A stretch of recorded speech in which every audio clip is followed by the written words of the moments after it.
I spread so many nasty rumors about my roommate in college when I found out that he was up to something so despicable, so toxic that I wasn't going to let it slide.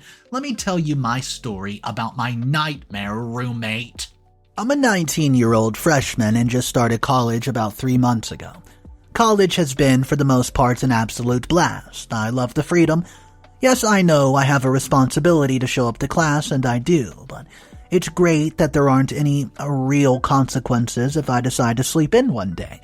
Honestly, that's been the most liberating part for me. Anyways, let's get to the meat of the story. I'm rooming with a guy named Tommy. We were both thrown together randomly since I'm out of state and he knew literally nobody here.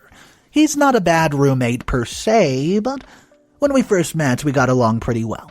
He's more introverted and I'm more extroverted.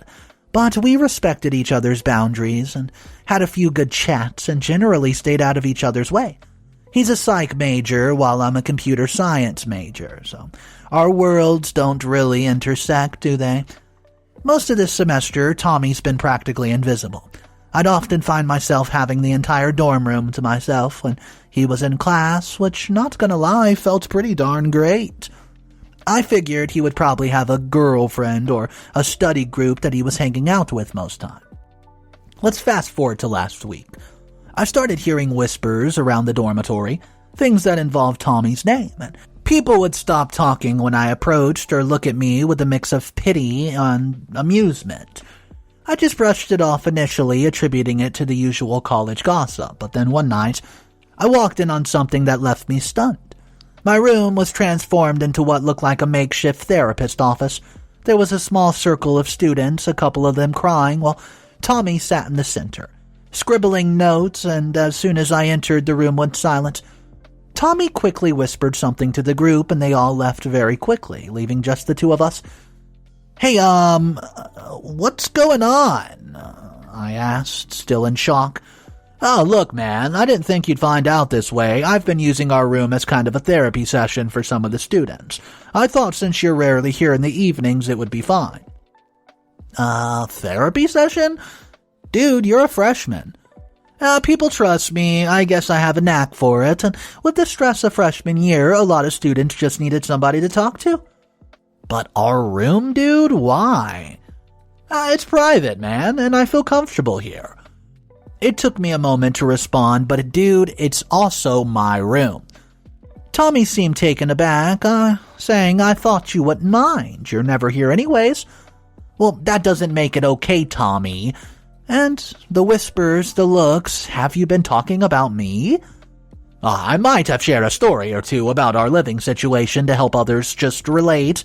It's all in confidence, though. I was livid. Our private life is not content for your sessions, Tommy. Well, Tommy looked genuinely sorry, saying I did not think it would blow up like this. I just wanted to help. I took a deep breath, trying to calm myself, saying, "Tommy, we need to set some boundaries." Tommy nodded, but I could tell that he was hurt, and he said, "Okay, we'll talk." Well, we haven't really had that talk yet, but now I'm feeling conflicted. A part of me admires Tommy for wanting to help people, but I also feel like my privacy has absolutely been invaded. And I can't help but wonder why he's saying stuff about me. Update number 1. What's up, everybody? Back again. So it's been about 3 weeks since I last posted, and a lot has happened. First of all, thank you to everybody who gave me advice and a perspective of my last post. It really helped me approach the situation with Tommy with a clear mind. We had a long chat about what happened, and Tommy was genuinely apologetic and understood why I was upset. He promised not to share any private stories or details about our living situation, which made me feel a bit better. We even managed to find a compromise since he's looking for an actual office space. I allowed him to use our dorm room as a temporary office once a week. It was a tough call, but I did not want to hinder his education or career, and I thought it'd improve our roommate situation a bit. Plus, he assured me that it would only be until he found a proper place. The first week went pretty smooth, no mess, no issues. It felt like we made the right decision, but by the second week, things started getting weird. After Tommy's second session, I noticed a few items from my desk were missing. My golden pen, I used for class notes, a small table figurine that I've had since I was a child, and some cash from my drawer. At first, I thought maybe I just misplaced everything, but after a thorough search, they were nowhere to be found. I hesitated to bring this up to Tommy. After all, we just mended our relationship, and I did not want another blow-up. But the suspicion kept eating away at me, and one evening while both of us were in the dorm, Tommy caught me scanning the room, possibly for the 10th time. "Oh, you lost something, buddy?" "Yeah, a few things, actually. It's really weird, Tommy." "Like what?" "Well, I listed off the items that were missing, and when I mentioned the possibility of them being stolen, I swear Tommy's face twitched. Just for a split second, before he quickly masked it with concern. "Oh man, you probably just misplaced that." Something in his tone, or maybe that split-second reaction, made my stomach turn. I wanted to press further, but then a voice in my head told me to hold off. So I just replied with a, "Yeah, probably," though the unease remained. That night, as I lay in bed, my mind raced. Does Tommy know more than he's letting on? Were one of his so-called clients responsible? And I know jumping to conclusions is not good, but the circumstances are too coincidental. Now I'm torn. Should I confront Tommy directly, install a hidden camera, talk to the dorm supervisor, or should I just let it go, hoping it's a one-off incident? There's also these weird gut feelings that I'm missing the biggest piece of the puzzle. What if Tommy's sessions aren't what they seem? Maybe I'm just a bit paranoid, but the missing item and Tommy's odd reaction have got me thinking. I need some advice, guys. I really do. I'm worried about causing more rift between us, but at the same time, I can't shake the feeling that something is amiss. Well, I don't know. Thanks for the suggestion, guys. I'm still trying to figure things out, but I'll update once I've made a decision or if anything else unfolds. Update number 2. Hey everyone, OP back with another update on the Tommy situation. It's been one hell of a month and I have not found out on any missing belongings. Every time Tommy held a session in our room, my patience wore thin. The room would always be a mess and my bed would look like somebody lounged in it. And sometimes a few more of my things would have vanished. I tried to hold my tongue, especially since I had no actual solid proof, but that changed one fateful morning. As I sat up in my bed, still groggy from sleep, I spotted something shiny poking out of Tommy's book bag. My heart raced as I approached it, and my suspicions were confirmed. It was my golden pen. Rage coursed through my body, and I shook Tommy awake, holding up the pen as a symbol of his betrayal. Tommy's dazed expression turned to one of shock as he tried to formulate a plausible story about how the pen ended up in his bag. But nothing had he said made any sense. Especially since he played dumb about my missing items for a week. I was livid, and since I had an early morning class, I stormed out without resolving everything. During class, I simply could not focus. My mind was, full of emotions, and maybe it was the stress of the nearing end of the semester, or maybe it was the sheer audacity of Tommy's deceit. But in a moment of utter spite, I started spreading false rumors about Tommy. I told a few of his clients that Tommy would share their personal issues with me and laugh about them behind their back, sharing everything with me. My intention was to damage his reputation, and oh boy, it worked. The rumors spread like absolute wildfire, and when I returned to the dorm later that day, Tommy was gone. But when he did return, the atmosphere was thick with tension. We got into a massive fight, and Tommy, alternating between feeble excuses and, quote, borrowing the pen and defending his reputation, he denied stealing anything. But by this point, I did not believe a word that he said. The argument reached such a crescendo that Tommy stormed out and he did not return that night. I was left alone in my room. A mix of anger and guilt was swirling inside me. Did I go too far? What if Tommy was telling the truth? But then, why was my pen in his bag? The semester is ending soon, and I'm seriously contemplating moving out or requesting a different roommate for the next semester. The living situation feels toxic that I'm in, and I don't know how to make things right or even if I want to. I know I've made some mistakes, especially with spreading the rumors, but I'm hurt and confused. So, update number 3. Hey everyone. First off, I want to apologize for the radio silence. These past 6 weeks have been really hard on me. Packing, moving, readjusting, you name it, but I felt I owed everybody an update on the Tommy saga. So the big news. I moved out of the dorm I shared with Tommy, given the tension, the missing items, and the general lack of trust. I just couldn't stay there, you know. Yes, I got my golden pen back, but the other missing items still nowhere to be found. With Tommy continually denying any involvement, I felt my belongings were never truly safe. I've settled into a new dorm building a bit away from campus, and it's a shared setup with 2 other guys majoring in computer science, and to be honest, the vibe is already miles better than what I had with old Tommy boy. We clicked on so many levels. Maybe it's the shared major, or perhaps it's the absence of secretive therapy sessions in our living space. One evening, we were swapping roommate horror stories, and I shared the Tommy saga. They were astounded that he'd even think to swipe stuff, considering he lived with just one other person, me. We had a good laugh about it, but deep down, there's a pang of sadness and regret whenever I recall the whole situation. Seeing Tommy on campus is, for lack of a better word, awkward, and we both settled into the unspoken agreement to act like strangers. No hellos, no acknowledgement, nothing. It's strange to think just a couple months ago we were sharing a space, having late-night chats and attempting to navigate college life together. The rumors that I spread in the moment of anger appear to have quite an impact on him. It's a good revenge, honestly. From what I observed and heard, Tommy had not hosted any more therapy sessions. The gossip mills are churning out stories about him, and it makes me wonder how this might impact his future prospects in psychology. I wanted him to learn a lesson to understand the consequences of betraying trust, but now there's this feeling that maybe I did go too far. Do I regret my actions? It's complicated.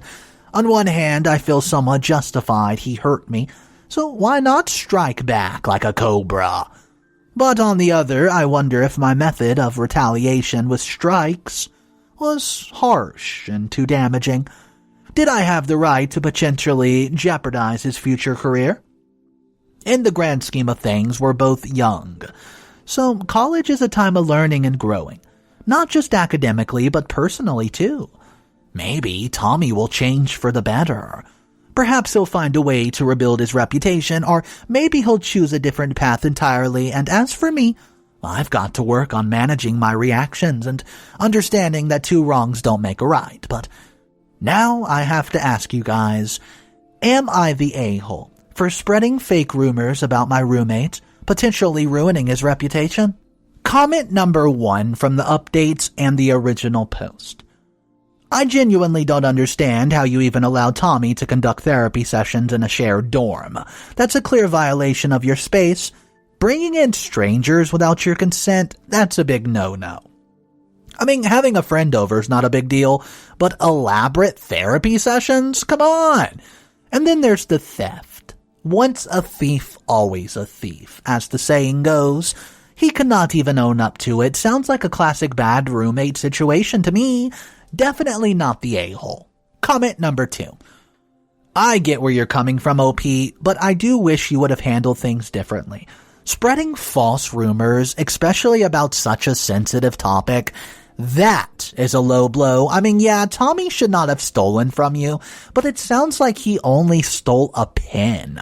You ruined his entire reputation, and if he didn't steal, none of this drama would have unfolded, but 2 wrongs don't make a right. Everybody sucks here, and that's my opinion. Comment 3. Honestly, how did Tommy even think he was going to end this? Stealing from somebody you're sharing such a small space with is just baffling. It was bound to catch up with him sooner or later. Seems like a severe lapse in judgment on his part. Clearly, he's the a-hole. So I agree with comment number 1 the most with this story. I do not think OP is the a-hole, but I also don't really think holding the therapy sessions in the room was such a big deal in comparison to the thievery. Because stealing, well, a thief is always a thief. And even though it was just a pin that was stolen, there's no telling what else would have been stolen down the line. And once you find out this stranger that you're sharing a room with is a thief, you might not feel comfortable there for the rest of the time that you are there. But anyways, let me know what you guys thought about this story, what you would have done. Maybe you would have done something differently, so drop your comments down below. That was story number 1. The next story we're going to look into is titled, Am I the A-hole? For getting revenge on my ex-boyfriend by exposing his secret relationship with his stepsister. That's right.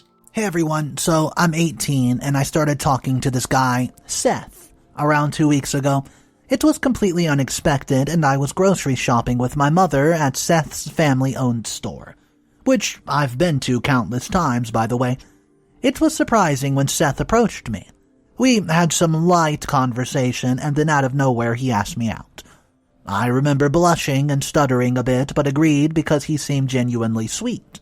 Our first date was typical but cute. We went to see a movie, which had a plot twist I did not see coming. And afterward, we went to this cozy dinner, where we had a milkshake and shared it with 2 straws. It felt like a 50s romance movie. The conversation flowed easily, and it was all laughs and deep discussions. Our second date was at a local carnival. He tried winning me one of those gigantic stuffed animals, but ended up getting me a snowman pillow instead. It was honestly adorable, and every time I cuddle with it now, it reminds me of that night, but despite all these nice memories, I can't shake off this feeling. You know, that gut feeling that there's something that you're missing?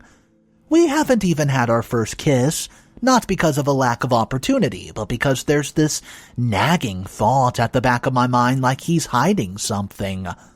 I genuinely enjoy Seth's company, and he's been nothing but kind. He always texts me good morning and good night, and genuinely seems a bit interested in my day. But I can't let go of the feeling that there's something off. He has these moments where he seems distant, or when he'd get a call and suddenly has to leave. Am I overthinking this? Everybody around me says I have a penchant for self-sabotage and that I always look for something wrong when things are going right. I'm genuinely torn.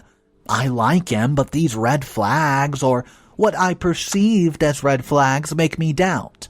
I've decided to take things slow and observe, would appreciate some outside perspectives. Update number 1. Hey guys, it's me again, back with another update, and that feels straight out of a soap opera. For context, about a month ago, I officially began dating Seth, largely due to my friend's insistent persuasions, and honestly, looking back, I think they just yearned to see me with somebody, considering my relationship dry spell. It wasn't out of malice. I believe they genuinely thought that they were pushing me towards happiness.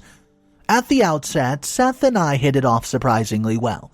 The more time I spent with him, the deeper our connection seemed to get.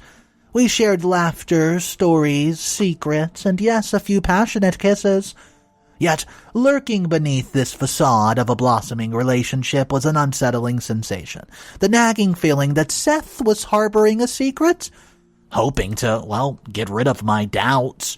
I started spending more time with Seth at his house, trying to get to know his family better. His parents, for a lack of better words, were indifferent. Conversations with them were like pulling teeth, stilted and awkward, but what was really catching my attention was Sherry, Seth's stepsister. She was my age, and she was always seeming distant, aloof even.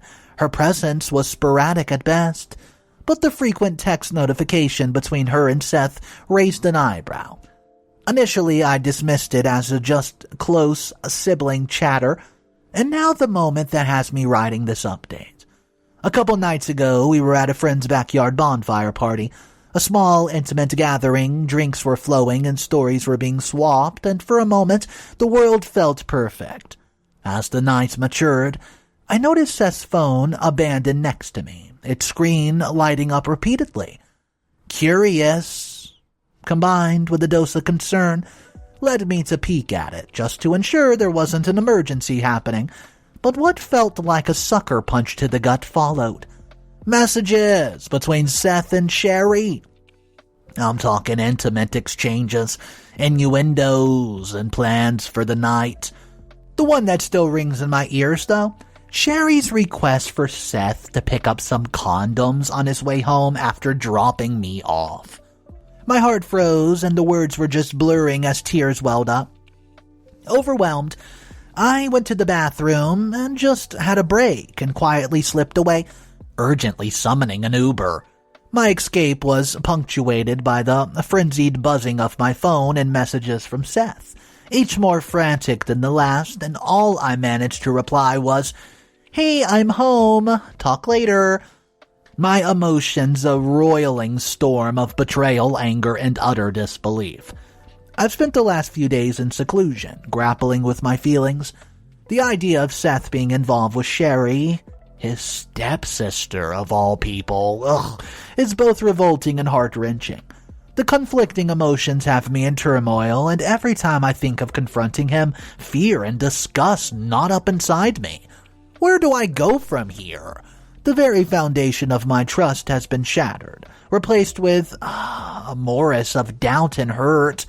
I promise to keep you updated once I gather the courage to face him about what he's doing with his stepsister. Update number 2. Hey guys, I'm back with another update after the soul-crushing discovery of Seth's inappropriate relationship with his stepsister, Sherry.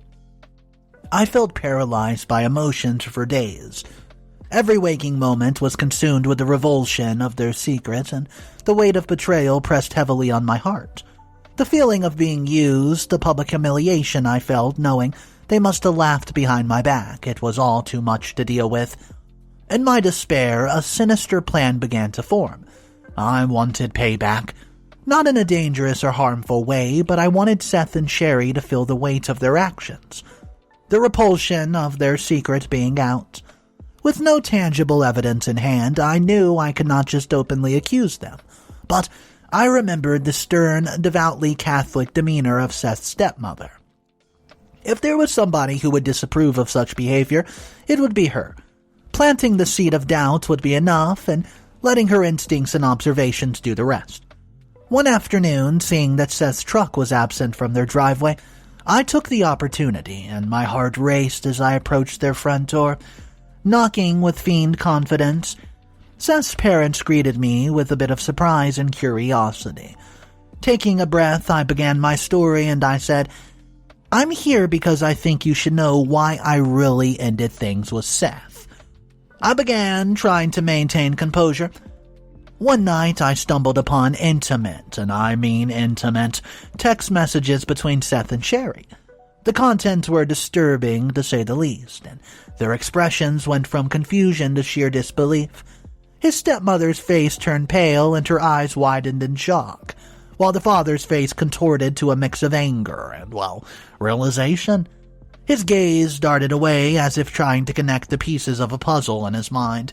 Their denial was very evident, and I did not blame them. What parents would want to believe such a thing? But I'd sown the seeds of suspicion, and sometimes that's all it takes. I left their porch with a heavy heart, feeling a mix of guilt and vindication, but I was not done. Seth had a circle of friends who looked up to him, and I wanted them to know the truth. One by one, I reached out to them, recounting the story of the text and emphasizing how repulsed I was. Many were skeptical, demanding proof, and I had none to give, only urging them to watch, to be weary, to see the truth for themselves. The whispers began to spread like wildfire, and I could feel the waves of my revenge ripping through Seth's life. Yet, with every revelation, my heart grew heavy. Yeah, I felt some satisfaction in exposing him, but at what cost? I mean, my actions had not just affected Seth and Sherry, but had left a trail of hurt and fractured relationship in their wake. I now find myself at an emotional crossroads. Was I right to expose the truth as I saw it? even without hard evidence? Update number 3. I'm back again, and it's been wild these past 2 weeks, and as I promised, I'm here with the final chapter of this journey. After my last update, I anticipated backlash and regret and perhaps a few confrontations, but nothing prepared me for Seth's desperate pleas. He approached me one evening, tears in eyes, begging for understanding and forgiving. His excuse? That their relationship was a mere practice for when they'd enter real relationships. A practice? I found it not only deeply disturbing, but an utterly repugnant excuse. They're both old enough to understand the magnitude of their actions, and their lack of blood relation did not diminish the sheer impropriety of all of this in my eyes. The encounters with Seth's parents at the grocery store became unbearable. Their eyes would dart away the moment they saw me, and their discomfort palpable in the air. Sometimes they were judgmental glares, sometimes silent pleading, but always an air of awkwardness. It became a routine. My mother and I would enter, and they'd conveniently find reasons to be elsewhere. The tension in those aisles was so thick you could cut it with a knife.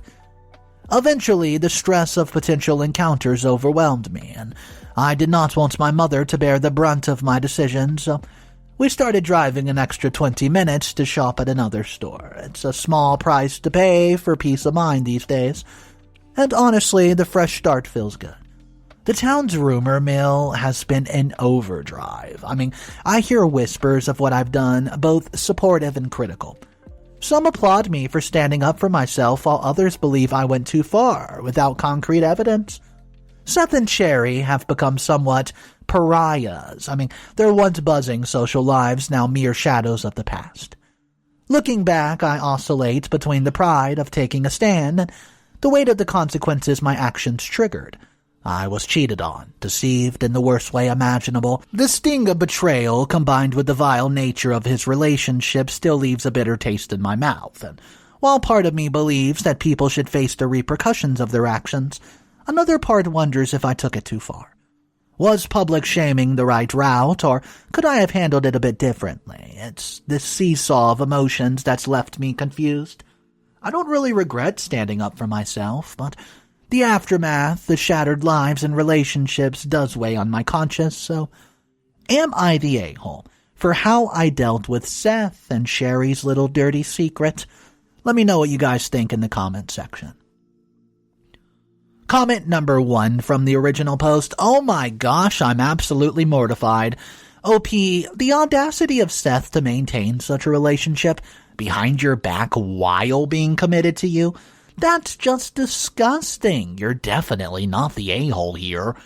My heart goes out to you for having to endure this level of betrayal. Comment 2.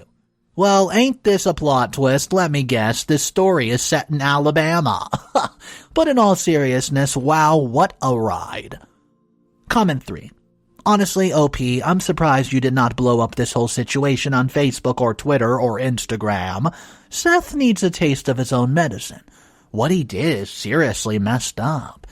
If anyone's the a-hole here, it's him. You're better off without that kind of drama. Comment number 4. This entire situation is deeply disturbing.